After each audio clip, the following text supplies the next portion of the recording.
Okay guys, magandang tanghali, no? Nandito ako ngayon guys sa sa Whistler, yan. Naghahanap ako guys ng ice creaman eh. Kasi sobrang init, no? Napaka-init ngayon, no? Nandito tayo sa sa Black Cone Gondola.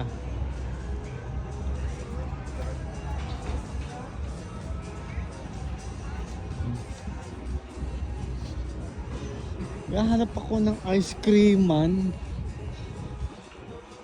Ano ba?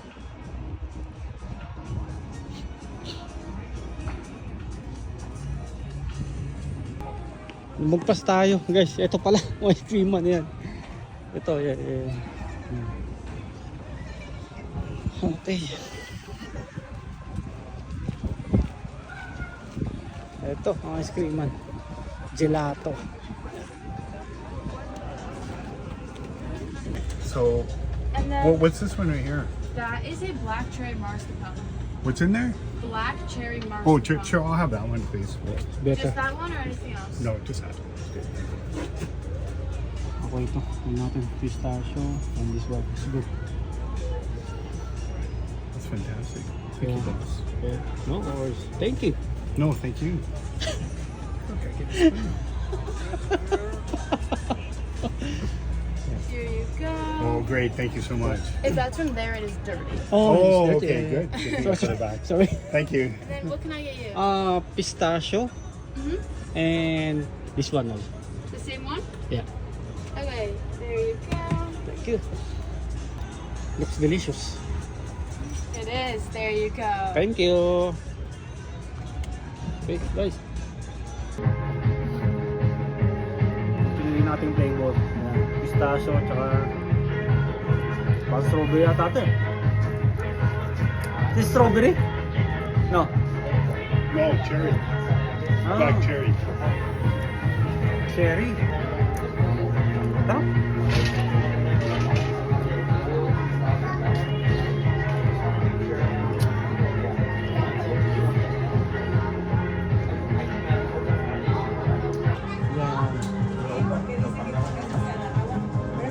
Doon sa pinakatuktok doon.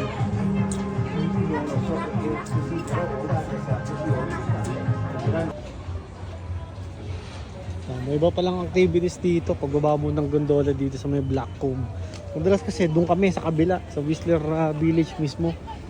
Ngayon ko lang napuntahan to eh. Itong area na to, dito sa may Black Cone Gondola.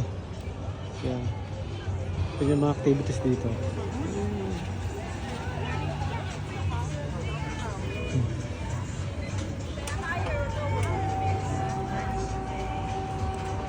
Nakakatakot yan eh. Huh? Tapos dito mayroong iba naman dito. Yan, masarap. Nado no.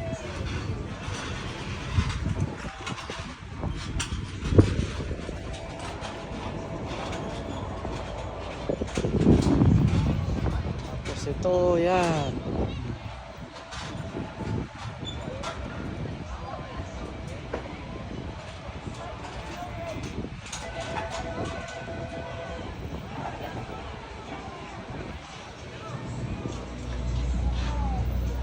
Ito yung mismong cable car na ginagamit nila doon.